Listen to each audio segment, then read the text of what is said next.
ছিলাম। শিবানী বারবার আমাদের বাড়ি ছেড়ে চলে যেতে বলেছে, কিন্তু আমরা যাইনি। কেন জানেন? সেটা আপনার সম্মান রক্ষার জন্য। আপনার এত উপকার, আমাদের প্রতি আপনার ভালোবাসা, সেই জন্যই আমরা যাইনি। আপনি সত্যি একজন মহান ব্যক্তি। আমাদের সমস্ত শিরা উপশিরায় আপনার উপকার রয়েছে।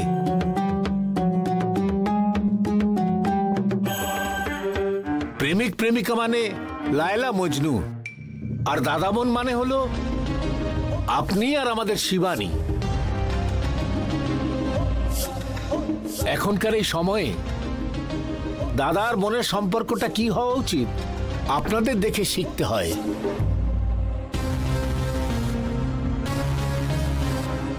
আপনাদের এই সম্পর্কটা ইতিহাস বইয়ে লেখা উচিত।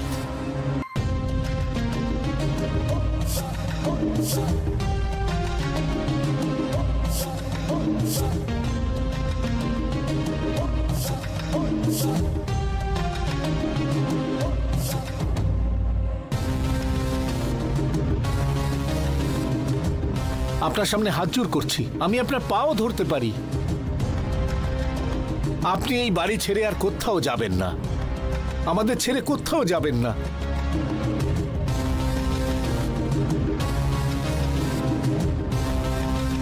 আপনি না থাকলে আমরা অনাথ হয়ে যাব।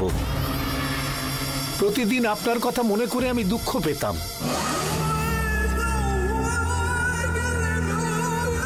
আপনি হিমাদ্রির মতন দেখতে, এটা হয়তো সবাই বলবে, কিন্তু আমার কাছে তো আপনি হিমাদ্রি, আপনি সেই মহান ব্যক্তি।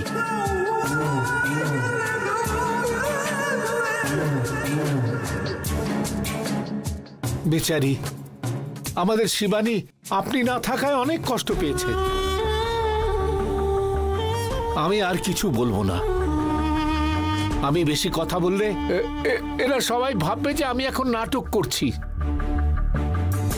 আমার মনে যা যা ছিল সব আমি বলে দিলাম। আমাকে ভুল বুঝবেন না। আমি এখন আসছি।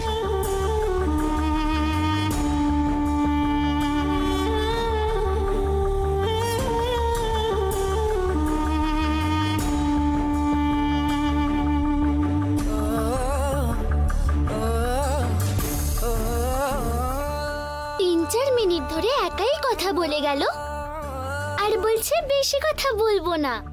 কি বলবো এনাকে? এনার প্রতি ওনার বিশ্বাস আছে, তোদের কারোর তো সেটুকুও নেই। তোমার জন্য নাটক করা লোকেরাই ভালো। চলো তো কমলা দিদা, আমরা যাই। এইভাবে কথা বলতে নেই সোনা। আর কি বলবো আমি? উনি তখন থেকে নাটক করছেন, আমি বুঝতে পারছি, আর মা বুঝতে পারছে না। লন্ডন থেকে পড়ে এসেছে আবার। হে ভগবান! এই তুই কিন্তু আবার পাকা পাকা কথা বলছিস। এইটুকু পুচকি মেয়ে এত বড় বড় কথা কিসের? হ্যাঁ,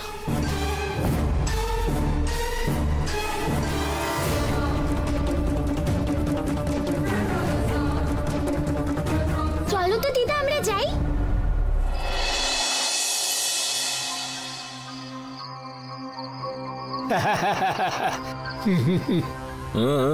কি ব্যাপার?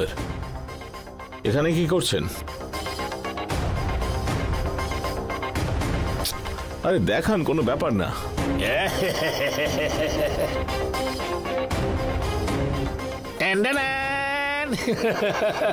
ফরেন হুইস্কি তোমার জন্য এনেছি। হ্যাঁ, তুমি এটা খেয়ে এনজয় করো। ছি ছি, এসব জঘন্য জিনিস। আমি লাইফে এসবে হাত দিইনি। হ্যাঁ, আপনারা হলেন বড় লোক, মনে করেছিলাম আপনার একটু মান সম্মান বলে কিছু আছে। এসব আবার কি? এই ধরনের বিষাক্ত জিনিস এনে আপনি আমার হাতে দিচ্ছেন। এটা লাস্ট ওয়ার্নিং। এই ধরনের জিনিস যদি আর কখনো আমার হাতে দেন, শিবানী ম্যাডামকে বলে আমি আপনাকে এই বাড়ি থেকে বার করে দেব। সুরা, সিগারেট, তামাক, মিথ্যে, ঠকানো, বিশ্বাসঘাতকতা, এসবের সঙ্গে আমার কোনো সম্পর্ক নেই।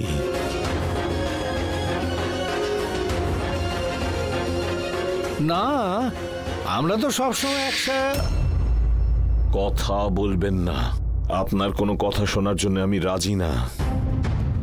আপনার হয়তো এইসবের অভ্যেস আছে, কিন্তু আমাকে এইসব নেশার অভ্যেস থেকে দূরেই রাখবেন।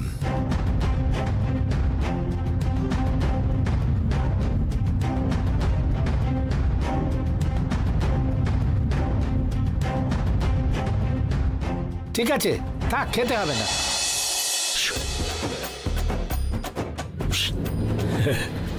বোতলটা আমার জন্য এনে এইভাবে ফেরত নিয়ে চলে যাচ্ছেন যে, এটা কি ঠিক হচ্ছে?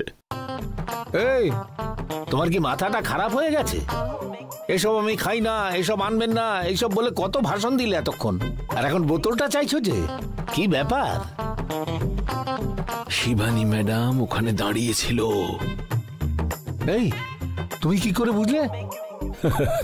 ওনার ছায়া দেখেই জেনে গেলাম। ও এখানে দাঁড়িয়ে ছিল? আমি দেখতে পাইনি তো। তুমি ওকে কি করে দেখলে? আমার 360 ডিগ্রিতে চোখটা ঘোরে। হ্যাঁ, আরে শুধুমাত্র 360 ডিগ্রি নয় রে ভাই, আমার তো মনে হয় তোমার সারা শরীরেই চোখ আছে।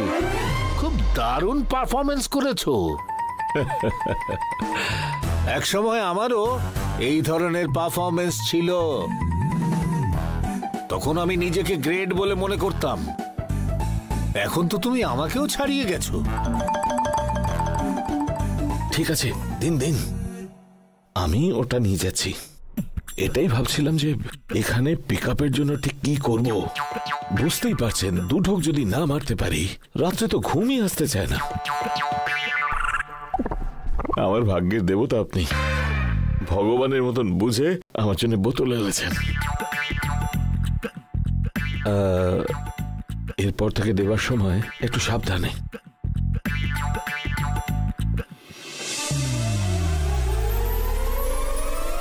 এনজয় করো।